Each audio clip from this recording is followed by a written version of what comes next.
మన రామ్ సార్ గురించి మనం ఫస్ట్ ప్లేస్లో తీసుకోవాల్సింది రామ్ సార్ గురించి. ఎందుకంటే ఓన్లీ వన్ మ్యాన్ షో అనమాట. పూరి గారు ఇంతకుముందు బ్యాక్ సినిమాలు తీసుకుంటే ఒక లైగర్ కానీ ఏదైనా తీసుకుంటే నార్మల్గా ఏదో ఉంది అన్నట్టు ఉంటుంది అనమాట. ఇందులో కొంచెం కాస్త టైం ఎక్కువ తీసుకొని ఆయన బాగా కాన్సన్ట్రేషన్ తీసి సీన్ టు సీన్ ఎగ్జిక్యూషన్ అనేది చాలా మంచిగా చేసిండు.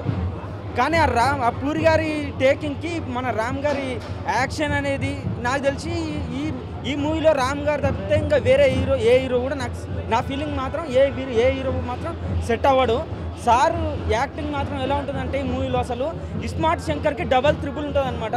ఇప్పటి నుంచి సార్ తోటి మంచి డైరెక్టర్లు మాత్రం మంచి టాలెంట్ ఉన్న డైరెక్టర్స్, టాప్ డైరెక్టర్స్ వాళ్ళకి చేస్తే సార్ ఇంకా నెక్స్ట్ లెవెల్కి వెళ్తారు.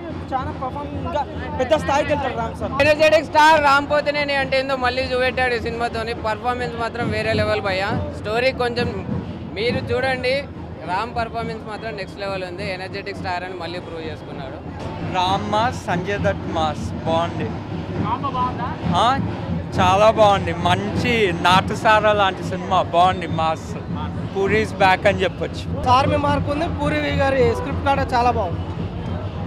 కామెడీ అయితే సూపర్ ఉంది. అలీగారి కామెడీ సూపర్ ఉంది. అలీగారి కామెడీ బాగుంది. అదే బాగుందన్న, అదే బాగుంది సినిమా. అలీగారి కామెడీ కూడా బాగుంది. సినిమా బాగుంది, పాటలు బాగున్నాయి, డాన్స్ బాగుంది.